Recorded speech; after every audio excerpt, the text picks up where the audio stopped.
लोकसभा चुनाव के मद्देनजर देश भर की तमाम पार्टियां और घोषित किए गए प्रत्याशी चुनाव प्रचार में उतर गए हैं। कोई अब की बार ढील नहीं बरतना चाहता। इसी दौरान हरियाणा के कैथल में आम आदमी पार्टी के कुरुक्षेत्र प्रत्याशी द्वारा 2 सार्वजनिक कार्यक्रमों को आयोजित करने की इजाजत मांगी गई। अनुमति चुनाव आयोग की वेबसाइट के जरिए मांगी गई, लेकिन चुनाव आयोग की एक शर्मनाक हरकत से सब स्तब्ध रह गए। दरअसल जब रैली परमिशन मांगी गई तो उसके जवाब में वजह लिखते हुए सीधा लिखा, कोणी दे दें, जिसका हिंदी अनुवाद है नहीं देंगे, और दूसरी अनुमति में तो हद ही पार कर दी। इसमें लिखा, परमिशन को खारिज करते हुए चुनाव आयोग की तरफ से वजह में एक शर्मनाक गाली लिखी गई। ये गाली इतनी शर्मनाक है कि गाली को हम आपको पढ़कर भी नहीं सुना सकते। आम आदमी पार्टी कुरुक्षेत्र से लोकसभा प्रत्याशी व हरियाणा प्रदेश अध्यक्ष डॉक्टर सुशील गुप्ता ने मामले की कड़ी निंदा करते हुए कहा है कि हरियाणा में चुनाव आयोग भाजपा का पप्पू बनकर रह गया है। उन्होंने सवाल उठाते हुए कहा कि क्या इस देश में निष्पक्ष चुनाव हो सकता है? हरियाणा के अंदर election commission of India Bharatiya Janata party का पप्पू बन गया। आम आदमी पार्टी ने 7 तारीख के लिए 2 प्रोग्राम की परमिशन डाली।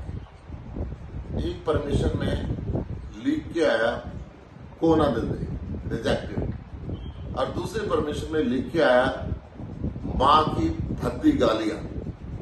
क्या इलेक्शन कमीशन ऑफ इंडिया इतना पंगु बन गया है कि भद्दी गालियां लिख के हमारी परमिशन रिजेक्ट करेगा? क्या ये निष्पक्ष इलेक्शन इस देश के अंदर हो नहीं सकता?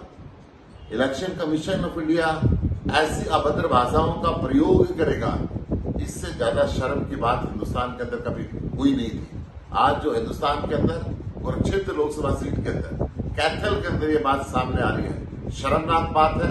मैं इलेक्शन कमीशन ऑफ इंडिया से निवेदन करता हूं, सख्त से सख्त कार्रवाई अधिकारियों के खिलाफ करें, और भविष्य में ऐसी भद्दी गालियां, मां की गालियां देकर आप परमिशन को रिजेक्ट करेंगे?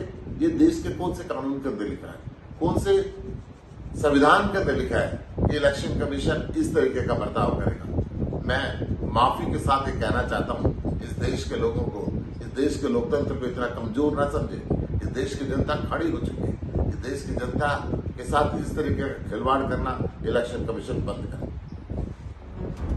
देश में चुनाव आयोग की ओर से इस तरह का जवाब किसी भी पार्टी को मिलना हैरान कर देने वाला वाकया है।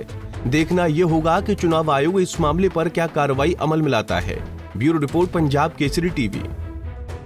हमसे जुड़े रहने के लिए हमारे YouTube चैनल को सब्सक्राइब करें और नई वीडियो की नोटिफिकेशन के लिए बेल आइकॉन को दबाएं। अगर आप ये वीडियो Facebook पर देख रहे हैं तो लाइक जरूर करें और ज्यादा से ज्यादा शेयर करें। धन्यवाद।